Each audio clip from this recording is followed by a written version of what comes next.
Welcome back, and we've turned our focus now to the Russian invasion of Ukraine. President Volodymyr Zelensky says there's no calm on the front lines of the war, describing Russia's destruction of cities in the east with artillery as only bare ruins and craters remaining. These comments were made during his usual evening video address. Violence returned to Kyiv with the first major drone attack on Ukraine's capital in weeks. 2 administrative buildings were hit, but air defenses largely repelled the attack. The president adds that Ukraine is doing everything it can to obtain more modern and powerful anti-aircraft and anti-drone systems and has made important progress on the issue this week. There is no calm on the front line. There is nothing simple and easy. Every day and every meter is extremely hard, and especially where the whole tactics of the occupiers are boiled down to the destruction of everything in sight by artillery, so that only bare ruins and craters in the ground remain. In particular, that the principles of the Olympic movement definitely do not include indulging terrorist states. Any ideas on how to return Russian representatives to international competitions are ideas about how to allow those who are guilty of terror to tell their society that the world allegedly pardons terror. No one would turn a blind eye to any attempts to reduce international pressure on the source of the war. When we receive such reports as today from Kherson, where another Russian shelling killed a child, a boy, he was 8 years old, we can only say one thing: a white or any other neutral flag is impossible for Russian athletes. All their flags are stained with blood. Brave words from the Ukrainian president. In the meantime, the Russian Foreign Ministry says all weapons supplied to Ukraine by the West are legitimate targets for Russia. According to the spokesperson, Maria Zakharova, all arms supplied by the West will either be destroyed or seized. The comments come as Washington is finalizing plans to send the Patriot missile defense system to Ukraine.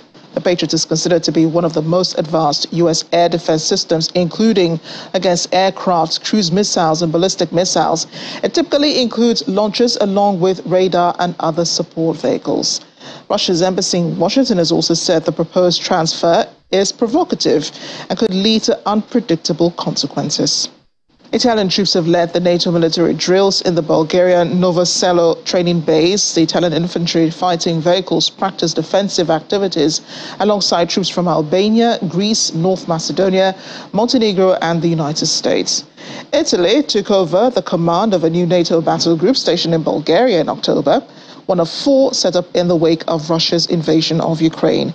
The battle group includes NATO members Albania, Greece, Montenegro, North Macedonia, Turkey, and the United States, as well as Bulgaria and Italy.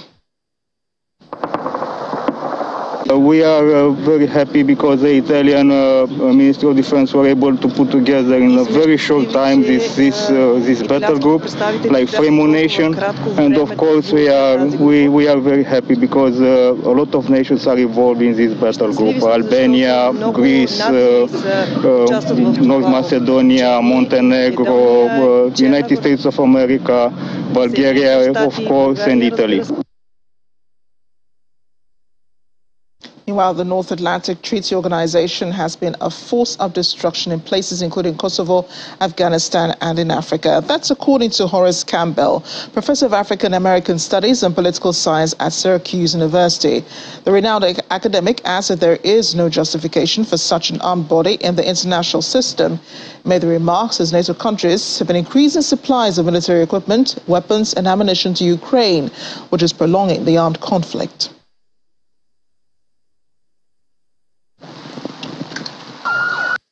NATO has been a force for destruction in Kosovo, in Africa, and Afghanistan. And there is no justification for an armed body such as NATO.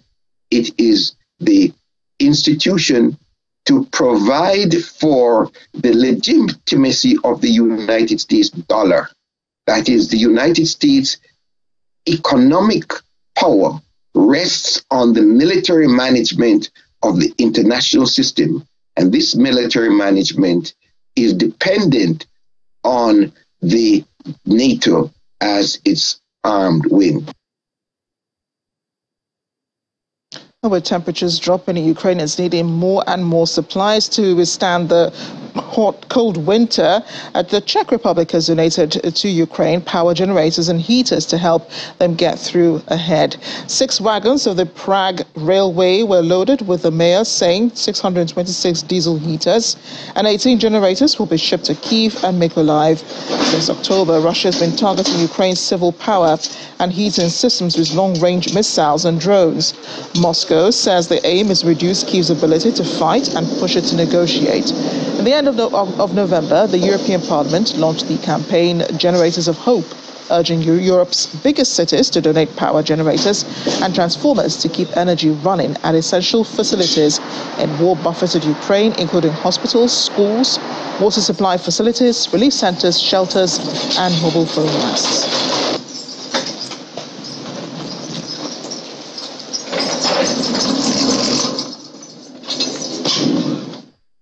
Now, no decision has been made yet on whether to go ahead with the repair of the undersea Nord Stream gas pipelines that were damaged by explosions in September.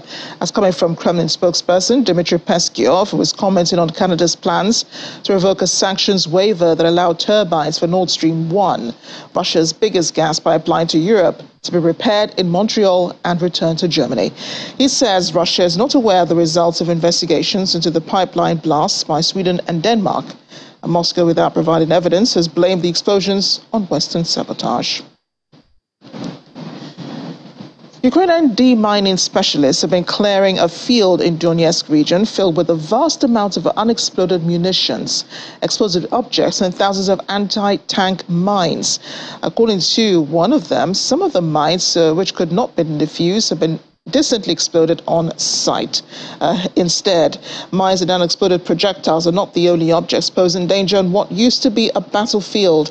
The demining specialists say that they have to be especially vigilant for potential booby traps planted in the charred remains of the military equipment and even the bodies left behind. The Ukrainian Ministry of Ecology and Natural Resources estimates it will take at least a decade to clear all the mines and explosives from the country.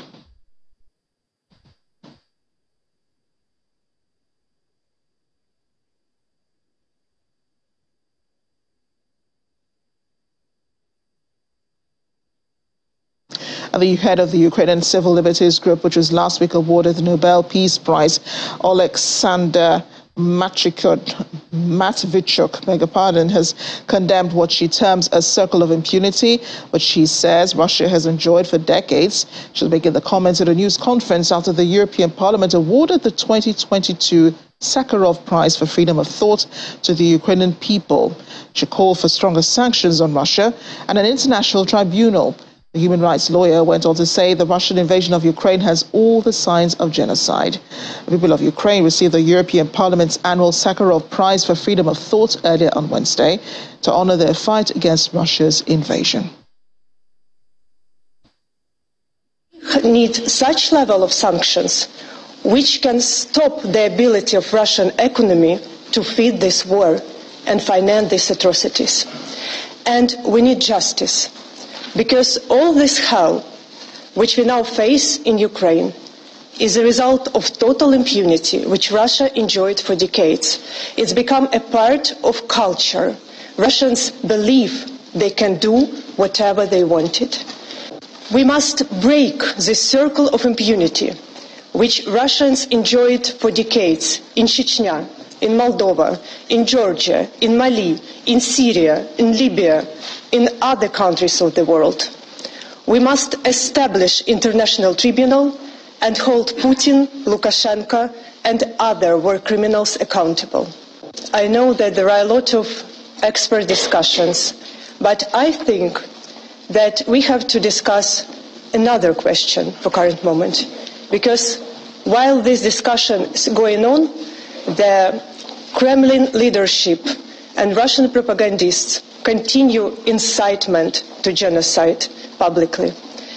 And I'm afraid that we can reach the point when even the severe skeptics will have no doubt how we have to call this war. A monument of the 18th century Russian general Alexander Suvorov was pulled down on Wednesday in the Ukrainian southern city of Mykolaiv. Suvorov's bust had been attacked with red and green paint earlier in December before a crane lifted the large monument off its pedestal and onto a flatbed truck to carry it away. The monument was installed in 2010 in front of one of Mykolaiv's universities to mark the 280th anniversary of Suvorov's birth. It's unclear who removed the bust. Local authorities had apparently not sanctioned the move. Suvorov was one of the most famous generals of the Russian Empire. He's been intensely used in Russian propaganda, called one of the founders of southern Ukraine, as seen in multiple posters recovered from the taken territories in Ukraine. Since Russia's invasion in February, many Ukrainians have rejected their country's historical ties to Moscow, and other monuments to Russia's relationship with Ukraine have been torn down. Another statue of the general in another southern Ukrainian town, Izmail, where Suvorov conquered a key Ottoman fortress, was removed at the beginning of December.